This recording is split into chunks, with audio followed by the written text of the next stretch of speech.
السلام علیکم ورحمۃ اللہ وبرکاتہ۔ الحمد للہ کفا وسلام علی عبادہ الذین اصطفیٰ، اما بعد، قال رسول اللہ صلی اللہ علیہ وسلم: نعمتان مغبون فیہما کثیر من الناس، الصحۃ والفراغ، او کما قال علیہ الصلاۃ والسلام۔ حضرات، اس وقت جو ایک وبائی بیماری چل رہی ہے اور جس نے ساری دنیا کو اپنے لپیٹ میں لینا شروع کر دیا ہے، اور تقریباً سارے لوگ اپنے اپنے گھروں میں محصور ہو کر رہ گئے ہیں۔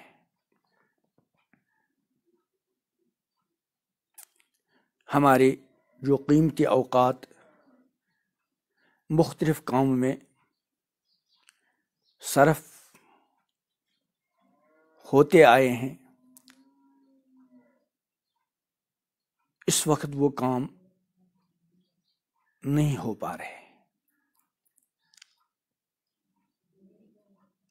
اور ہم میں سے تقریباً ہر انسان اس وقت فارغ بیٹھا ہوا ہے، لیکن ان فارغ اوقات کو ہم کن کاموں میں صرف کر رہے ہیں، ہر انسان اپنی جگہ سوچے۔ فراغت ایک عظیم نعمت ہے، جیسے کہ امام الانبیاء حضرت محمد عربی صلی اللہ علیہ وسلم نے اپنے اس مبارک ارشاد میں اس کے عظیم نعمت ہونے کو بھی بیان فرمایا، اور ساتھ ساتھ یہ بھی ارشاد فرمایا کہ اس عظیم نعمت سے کما حقہ فائدہ اٹھانے والے بہت کم ہیں۔ فرمایا دو نعمتیں عظیم نعمتیں ہیں کہ اکثر لوگ ان کے سلسلے میں خسارے کے اندر ہیں۔ ایک ہے صحت کی نعمت اور ایک ہے فراغت کی نعمت۔ صحت کی نعمت کو ہر بندہ سمجھتا ہے، اور فراغت کی دو صورتیں ہیں۔ ایک ہی کہ بچہ اپنے بچپنے سے لے کر اس وقت تک اپنی گھریلو ذمہ داریوں سے فارغ ہوتا ہے جب تک اس کے گھر کے بڑے گھر کی ذمہ داریاں نبھا لیتے ہیں، اور ایک وہ فراغت ہوتی ہے جو کبھی انسان کو وقتی طور ملتی ہے۔ اس وقت ہمارے پاس جو فراغت کا زمانہ ہے، یہ ایک وقتی فراغت ہے، اور ہر انسان کو تقریباً مہیا اور حاصل ہے۔ لیکن دیکھا یہ جاتا ہے کہ ہمارا یہ فراغت کا وقت اکثر مختلف چیزوں کے تبصروں کی نظر ہو جاتا ہے۔ ایک ایمان والے بندے اور ایک ایمان والی بندی کو یہ بات ذہن میں رکھنی چاہیے کہ میں جو کام کرتا ہوں وہ دو طرح کے ہیں۔ ایک وہ کام جو میری دنیوی ضروریات سے تعلق رکھتے ہیں۔ ظاہر بات ہے، انسان کے ساتھ بہت ساری ضروریات لگی ہوئی ہیں، اور انسان کو ان ضروریات کا پورا کرنا بھی لازمی ہے، اور شریعت نے ان کا مکلف بھی بنایا ہے۔ لیکن بہرحال ہیں وہ ضرورتیں، ہماری زندگیوں کا اصل مقصد نہیں۔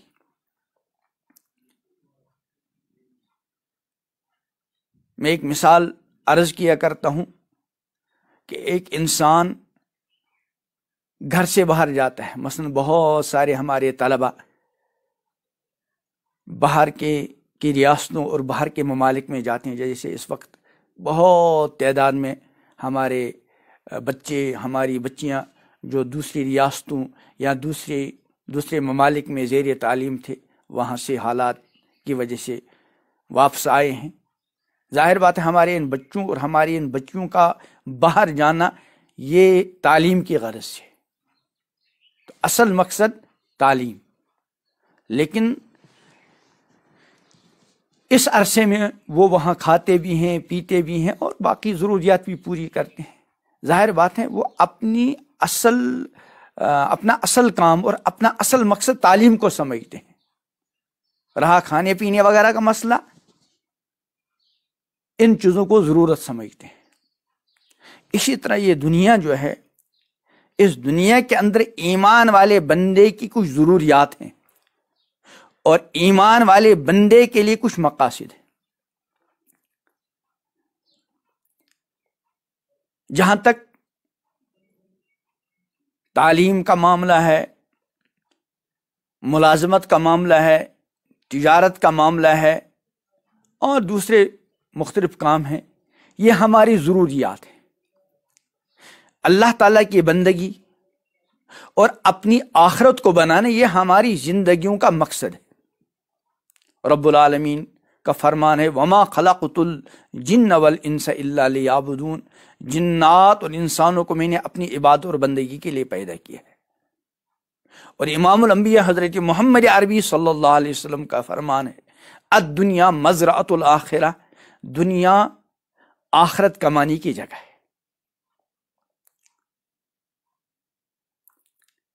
اس لیے یہ جو ہماری فراغت کا زمانہ ہے، اس فراغت کے زمانے کو ہم اپنے اصلی کام اور اپنے اصلی مقصد پر صرف کریں، اور ہمارا یہ قیمتی وقت جو ہے، فراغت کا زمانہ، محض تبصروں کی نظر نہ ہو جائے۔ اس سے صرف مختصر چند گزارشات ہیں۔ پہلی گزارش یہ ہے کہ اپنے 24 گھنٹے کا ہم ایک نظام الاوقات اور ٹائم ٹیبل مقرر کر لیں، جس میں بقدر ضرورت آرام اور کھانے پینے کی ضروریات کے علاوہ جتنے اوقات ہیں ان کے لیے ان کو ہم ایک ترتیب بنائیں اور اس ترتیب کے مطابق اپنے ان قیمتی اوقات کو صرف کریں۔ 5 وقتہ نماز، بہت سارے خوش نصیب بندے وہ ہیں جو پہلے سے نمازوں کے پابند ہیں، ان سے تو گزارش ہے کہ ان فارغ اوقات میں پوری توجہ اور پوری یکسوئی کے ساتھ اور زندگی کا مقصد سمجھ کر نمازوں کی ادائیگی کا اہتمام کریں۔ اور جو بندے اور جو بندیاں ابھی تک نماز جیسے زندگی کے اہم ترین مقصد سے غافل ہیں، وہ فوراً پہلی فرصت میں کم از کم 5 وقتہ نمازوں کا سلسلہ فوراً شروع کر دیں۔ نمبر 2، قرآن پاک کی تلاوت۔ جو خوش نصیب بندے اور جو خوش نصیب بندیاں پہلے سے قرآن پاک کی تلاوت کے عادی ہیں اور ان کے اوقات میں تلاوت کا ایک وقت طے ہے، وہ اپنی تلاوت کا جو ان کا معمول ہے، اس معمول کے اندر ان فارغ اوقات کے اندر اضافہ کریں اور زیادہ سے زیادہ تلاوت کی کوشش کریں۔ اور جن بندوں نے ابھی تک قرآن پاک پڑھا ہی نہیں، وہ فوراً قرآن پاک کو پڑھنے کے لیے کچھ وقت مقرر کریں اور آس پاس میں جو صحیح قرآن پڑھنے والا اور پڑھانے والا ہو، اس سے منت سماجت کر کے کچھ وقت لے کر قرآن پاک کو سیکھیں۔ اور اگر قرآن پاک پڑھا تو ہے لیکن صحیح تلفظ کے ساتھ قرآن پاک پڑھنا نہیں آتا، جیسے ہمارے یہاں اکثر عوام کا یہ حال ہے، تو وہ کسی اچھے قرآن پاک کے ماہر سے اپنے قرآن پاک کو درست کرنے کی کوشش کریں۔ اور جنہیں قرآن پاک پڑھا ہے لیکن وہ قرآن پاک کی تلاوت کے پابند نہیں ہیں وہ پابندی سے قرآن پاک کی تلاوت شروع کر لیں۔ تیسری بات، قرآن پاک کے حقوق میں سے جسے قرآن پاک کی تلاوت ہے، وہیں قرآن پاک کا ایک اہم ترین حق ہے قرآن پاک کو سمجھنا۔ قرآن پاک کتاب ہدایت ہے، اس لیے اس وقت جو فارغ وقت ہمارا ہے، اس وقت مختلف زبانوں میں مستند اور معتبر علماء کی تفاسیر موجود ہیں۔ ہم کسی تفسیر کا انتخاب کریں، مثلا حضرت مفتی تقی صاحب دامت برکاتہم کی مختصر تفسیر ہے توضیح القرآن، اور مولانا خالد سیف اللہ صاحب رحمانی دامت برکاتہم کی بھی نئی تفسیر آئی ہے، یا کوئی اور مستند اور معتبر تفسیر، اس کو لیں اور شروع سے اس کا مطالعہ اس جذبے کے ساتھ اور اس نیت کے ساتھ کریں کہ میں ذرا دیکھ لوں اللہ تعالیٰ نے اپنے اس مقدس کلام میں مجھ کو کن چیزوں کا پابند بنایا ہے، کن چیزوں کا حکم دیا ہے اور کن کن چیزوں سے روکا ہے۔ اس نیت اور جذبے کے ساتھ قرآن پاک کا مطالعہ کریں کہ جن جن چیزوں کا اللہ نے مجھ کو حکم دیا ہے اور ابھی تک میں نے ان کو عملایا اور اپنایا نہیں، میں آج سے ان احکام کو سیکھ کر انشاءاللہ ہر حکم کو اپنی زندگی میں جگہ دوں گا اور قرآن پاک کے مطابق اپنی زندگی گزارنے کی کوشش کروں گا۔ اور جن جن چیزوں سے اللہ تعالی نے مجھ کو قرآن مقدس میں منع کیا ہے، اگر خدا نخواستہ میں ان کاموں میں سے کسی کام کے اندر اب بھی مشغول ہوں تو اللہ تعالیٰ کے منع کرنے کی وجہ سے میں فوراً ان کاموں سے رک جاؤں گا۔ یاد رکھیں، ہماری زندگی کے قیمتی اوقات میں سے وہ اوقات ہیں جو ہم قرآن پاک کے ساتھ، چاہے تلاوت کے لیے، قرآن پاک کو سیکھنے کے لیے اور قرآن پاک کو سمجھنے کے لیے صرف کریں، یہ ہماری زندگی کے قیمتی اوقات میں سے قرآن پاک کے ساتھ مشغولی گویا کہ اللہ تعالیٰ کی ذات کے ساتھ مشغولی ہے، کہ قرآن اللہ تعالیٰ کی ذاتی صفت ہے۔ نمبر 4، اللہ تعالیٰ نے جسے ہم کو نماز، روزے وغیرہ حکم دیا ہے، وہاں اللہ تعالیٰ نے ذکر اللہ کا بھی حکم دیا ہے، اور یہ فرما کر کہ یا ایھا الذین آمنوا اذکروا اللہ ذکرا کثیرا، اے ایمان والو اللہ کا بہت زیادہ ذکر کرو۔ ہر بندہ یہ سوچے کہ میں اس اللہ کے حکم پر کس حد تک عمل پیرا ہوں۔ اگر اللہ کے فضل سے ہمارے اوقات میں ذکر کے لیے کوئی وقت پہلے سے موجود ہے تو ان فارغ اوقات میں ہم اپنے اس معمول کے اندر اضافہ کریں، اور اگر ابھی تک ہم نے اپنے معمولات میں ذکر اللہ کو داخل نہیں کیا ہے تو ضرور کوئی وقت نکال کر آج ہی سے اللہ تعالیٰ کے ذکر کے لیے فارغ کریں، اور تنہائی میں اس دھیان کے ساتھ کہ میں ہوں اور میرا اللہ ہے، ذکر اللہ کی پابندی کریں، لا الہ الا اللہ ہو، تیسرا کلمہ ہو، استغفار ہو، چوتھا کلمہ ہو، لا حول ولا قوت الا باللہ ہو، درود شریف، استغفار، اور اس کو اپنی زندگی کے مقاصد میں سے سمجھ کر اس کو انجام دیں۔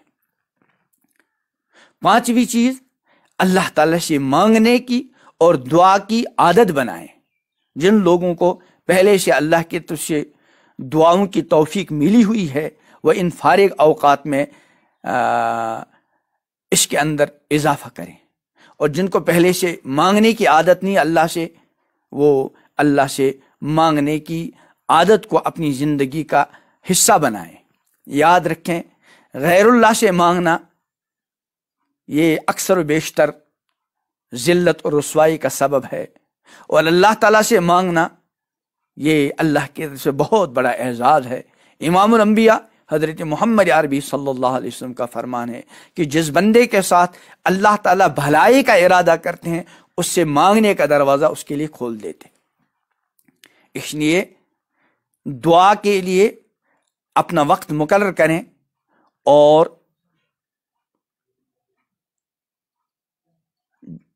ان اوقات کا خاص خیال رکھیں جن کے اندر قبولیت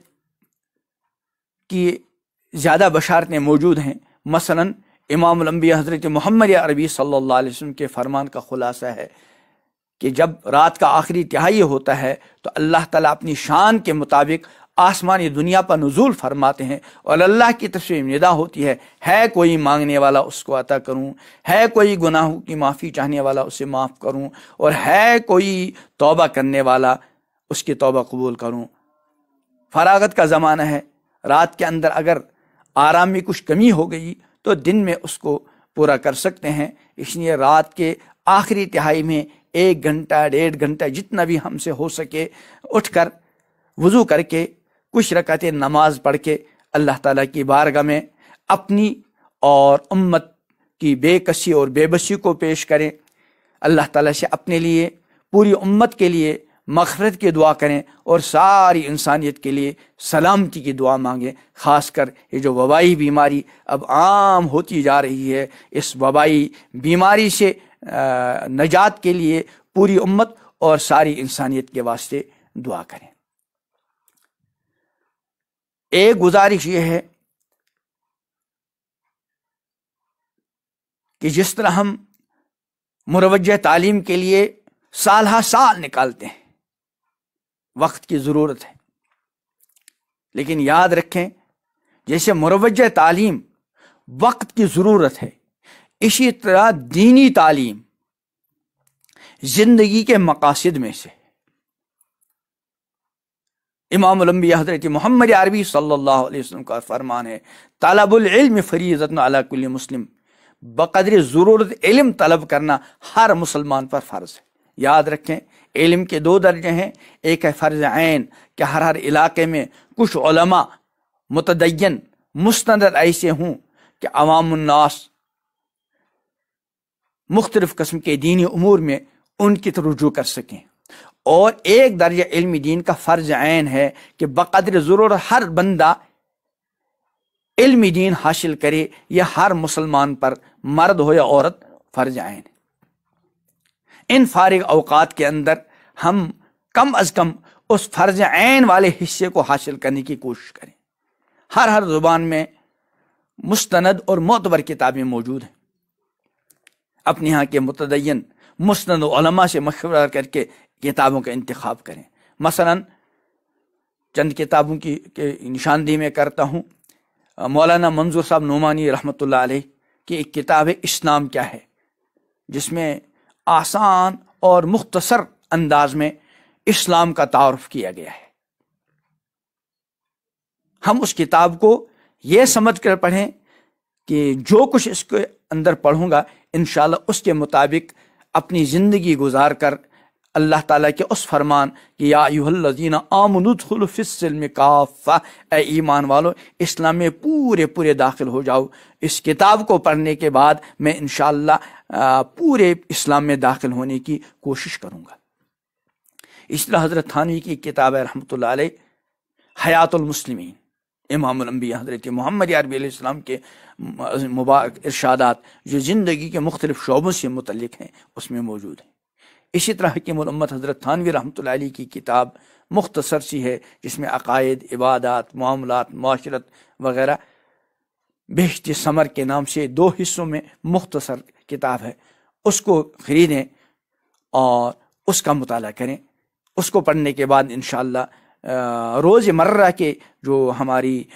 زندگی سے متعلق مسائل ہیں وہ ہمارے سامنے آ جائیں گے۔ خلاصہ یہ کہ ان قیمتی اور فارغ اوقات کو ہم ان کا صحیح استعمال کریں، اور امام الانبیاء حضرت محمد عربی صلی اللہ علیہ وسلم کے اس فرمان کے مطابق ہم ان لوگوں میں سے نہ بنیں جو ان نعمتوں کے بارے میں اور ان نعمتوں کے سلسلے میں خسارے کے اندر ہے، بلکہ ہم ان خوش نصیبوں میں سے بن جائیں جو ان عظیم 2 نعمتوں یعنی صحت کی نعمت اور فراغت کی نعمت کا بھرپور فائدہ اٹھاتے ہیں۔ ہم انشاءاللہ ان میں سے بننے کی کوشش کریں گے، اور اس سلسلے میں امام الانبیاء حضرت محمد عربی صلی اللہ علیہ وسلم کا وہ فرمان بھی یاد رکھیں جس میں آپ نے فرمایا کہ 5 چیزوں کو 5 چیزوں سے پہلے غنیمت جان لو، اس میں آپ نے فرمایا صحت کو غنیمت جان لو بیماری سے پہلے، اور فراغت کو غنیمت جان لیں مشغولی سے پہلے، اور مالداری کو غنیمت جان لیں فقر و فاقے سے پہلے، اور زندگی کو غنیمت جان لیں موت سے پہلے۔ اللہ تعالیٰ ان مختصر گزارشات کو میرے لیے اور آپ سب کے لیے مفید اور کارآمد بنا دیں۔ اللہ تعالیٰ ان فارغ اور قیمتی اوقات کے صحیح استعمال کی توفیق عطا فرمائیں۔ اللہ تعالیٰ اس وبائی بیماری سے پوری امت اور ساری انسانیت کو نجات عطا فرمائیں۔ سبحان ربک رب العزت عما یصفون وسلام علی المرسلین والحمد للہ